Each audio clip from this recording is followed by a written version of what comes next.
వెన్నెలని పెళ్లి కోసమని రెడీ చేస్తూ ఉంటారు. ఇంతలో రాంబాబు మారువేషంలో ఒక పెద్ద పూల బుట్టను తీసుకొని అక్కడికి వస్తూ ఉంటాడు. ఇంతలో అక్కడ ఉన్న వాళ్ళందరినీ మిమ్మల్ని వరలక్ష్మి గారు పిలుస్తున్నారు. మీరు త్వరగా వెళ్ళండి అని చెప్పేసైతే అక్కడ ఉన్న వాళ్ళందరినీ పంపించేస్తూ ఉంటాడు.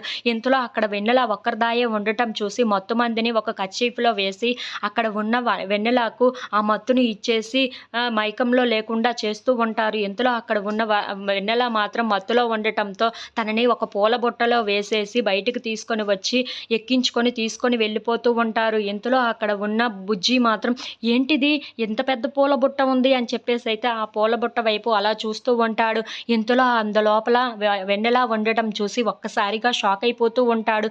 ఏంటి వెన్నెల అక్కలా ఉందే, వెన్నెల అక్క ఏంటి ఇప్పుడు పెళ్లి పెట్టుకొని ఇలా ఎందుకు ఉంది, అయినా స్పృహలో కూడా లేనట్టుగా ఉందే అని చెప్పేసైతే ఒక్కసారిగా షాక్ అయిపోయి వాళ్ళ నాన్న దగ్గరికి వెళ్ళి, నాన్న నాన్న వెన్నెలక్కని ఎవరో ఎత్తుకుపోతున్నారు. ఒక పెద్ద పూల బుట్టలో వేసుకొని వెన్నెలక్కని ఎవరో తీసుకొని వెళ్ళిపోతున్నారు అని చెప్పేసైతే అంటూ ఉంటాడు. ఆ మాటలు వినగానే అక్కడ ఉన్న వాళ్ళ నాన్న అయితే ఒక్కసారిగా షాక్ అయిపోయి, ఏంట్రా నువ్వు మాట్లాడుతుంది అని చెప్పేసైతే అడుగుతూ ఉంటాడు.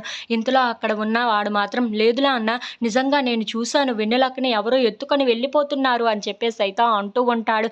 ఆ మాటలు వినగానే అక్కడ ఉన్న వరలక్ష్మి ఇంట్లో ఉన్న వాళ్ళందరూ అయితే ఒక్కసారిగా షాక్ అయిపోతూ ఉంటారు. ఏంటి నువ్వు చెప్తుంది నిజమా అని చెప్పేసైతే అంటూ ఉంటారు. అవును నేను చెప్తుంది నిజమే, ఎవరో పెద్ద పూల బుట్టలో వెన్నెలక్కని ఎత్తుకుపోవటం నేను చూశాను. పైగా వెన్నెలక్క కూడా స్పృహలో లేదు. వెన్నెలక్క పడుకొనే ఉంది అని చెప్పేసైతే అంటూ ఉంటాడు. ఆ మాటలు వినగానే అక్కడ ఉన్న కృష్ణ, వైష్ణవి వాళ్ళు అయితే ఒక్కసారిగా షాక్ అయిపోతూ ఉంటారు. If you like this video please like, share and subscribe friends.